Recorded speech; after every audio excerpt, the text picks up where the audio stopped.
Et salut tout le monde, bienvenue sur ma chaîne Lorenzo High Tech. Aujourd'hui on va parler du Huawei P40 Pro. Et oui, il est enfin sorti, fini les rumeurs. En plus j'avais fait une vidéo qui vous avait plu sur les rumeurs. Maintenant on a les vraies caractéristiques. Et oui, comme vous pouvez le voir, le décor est différent. On est en période de confinement, il y a tout le monde à la maison. Donc du coup c'est un peu compliqué de tourner des vidéos. Mais bon, c'est pas ça qui va m'arrêter. Mais avant de commencer à parler du sujet, abonnez-vous à mon Instagram Lorenzo High Tech. Je poste pas mal de news toute la semaine. Et bien entendu, si vous n'êtes toujours pas abonné sur cette chaîne 100% High Tech, abonnez-vous. Du coup, commençons par le design, par cette face avant. Et ben, j'ai envie de dire qu'il est beau, hein, ça reste comme le Huawei P30 Pro. Il n'y a pas de gros changements, on a toujours des écrans borderless chez Huawei, bien incurvés pour vraiment avoir une meilleure immersion.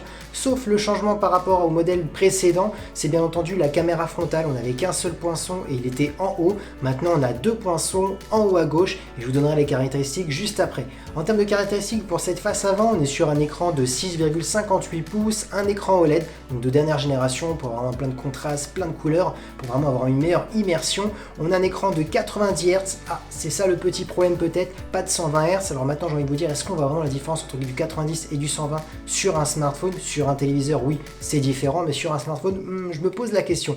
On est sur une définition Full HD+, il est compatible HDR10, donc on a quand même des bonnes caractéristiques. Il y a quelques secondes, je vous ai parlé des capteurs frontales qui étaient juste en haut à gauche et que par rapport à l'année dernière, il n'y avait qu'un seul capteur. La différence qu'il y a cette année, alors déjà, c'est qu'on a un capteur de 32 millions de pixels, donc là, on va avoir énormément de détails lorsque vous faites des photos ou des vidéos avec ces capteurs. Et bien entendu, le deuxième capteur, c'est un capteur T-Off, donc un capteur 3D qui permet de déverrouiller votre smartphone en toute sécurité. Ça, c'est intéressant parce que jusqu'à maintenant, il y avait qu'Apple avec le Face ID qui permettait de déverrouiller votre smartphone en 3D. Jusqu'à maintenant, c'est vrai que sur le marché des Android, c'est que des caméras 2D, donc du coup, avec une simple photo, on peut déverrouiller votre smartphone. Donc là, ça c'est bien. Huawei prend un peu de l'avance avec cette technologie. Donc c'est pour ça que bien entendu, on a deux gros capteurs quand même un peu opposants par rapport à d'autres capteurs qu'on peut trouver sur le marché. Mais là, Huawei a misé vraiment sur la sécurité. Mais bien entendu, Huawei laisse du choix en termes de déverrouillage parce que bien entendu, vous n'avez pas que la caméra frontale pour déverrouiller votre smartphone.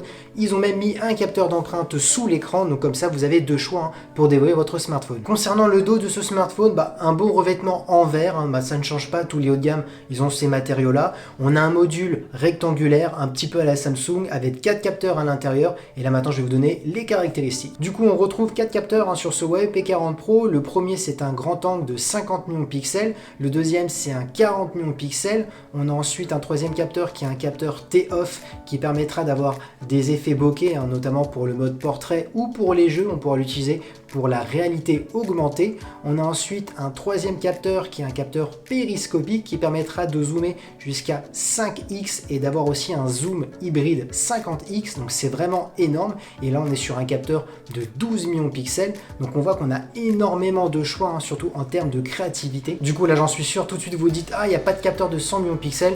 Mais dites-vous que c'est pas les mégapixels qui font la qualité, c'est le traitement d'image, comment la marque aussi travaille ses photos au niveau du logiciel, parce que chaque smartphone a un logiciel différent. Donc voilà, ne dites pas, ah, il n'y a pas de 100 millions de pixels, ce Huawei est déjà inférieur par rapport aux autres. Non, non, non. Il faut vraiment regarder comment le traitement d'image est fait. Il faut vraiment regarder les résultats. Donc il y aura pas mal de tests qui vont arriver, je pense, après ce confinement. Donc voilà, on va tout de suite voir est-ce que c'est intéressant ou pas. Mais déjà, il ne faut pas oublier que le Huawei P30 Pro était excellent. C'était même le meilleur smartphone en mode nuit.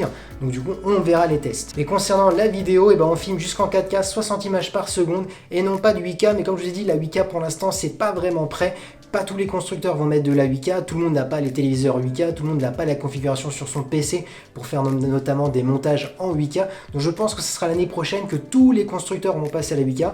Huawei pour l'instant il reste sur de la 4K en 60 images par seconde. Du coup maintenant parlons des choses les plus importantes. Et oui, les performances pour faire tourner les jeux, pour faire tourner les applications gourmandes.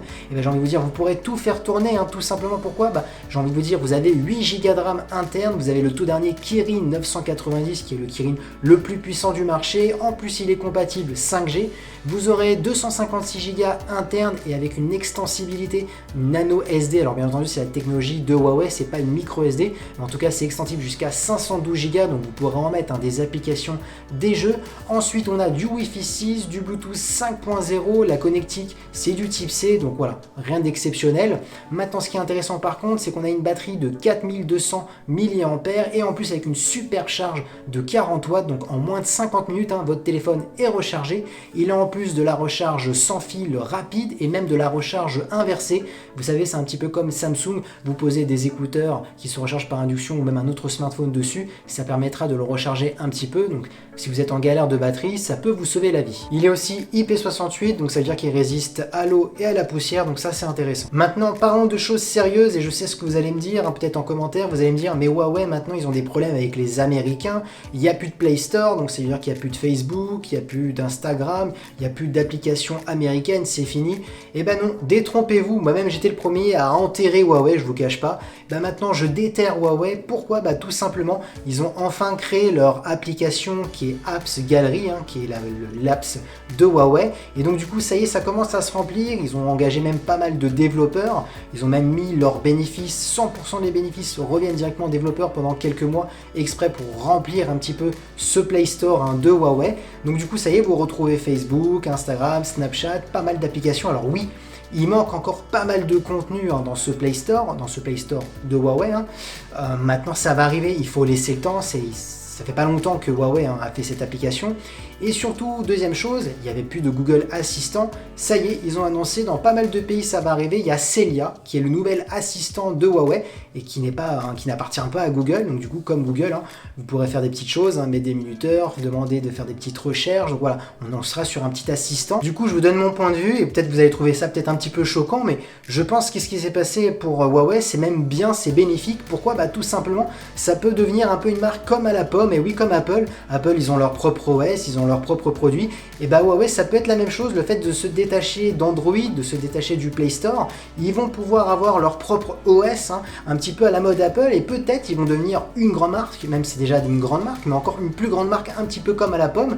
Donc peut-être Google devrait peut-être avoir peur, parce que s'il y a un nouveau store et qui prend de l'ampleur et qui grandit un peu plus, bah, ça peut écraser un petit peu des parts de marché, hein.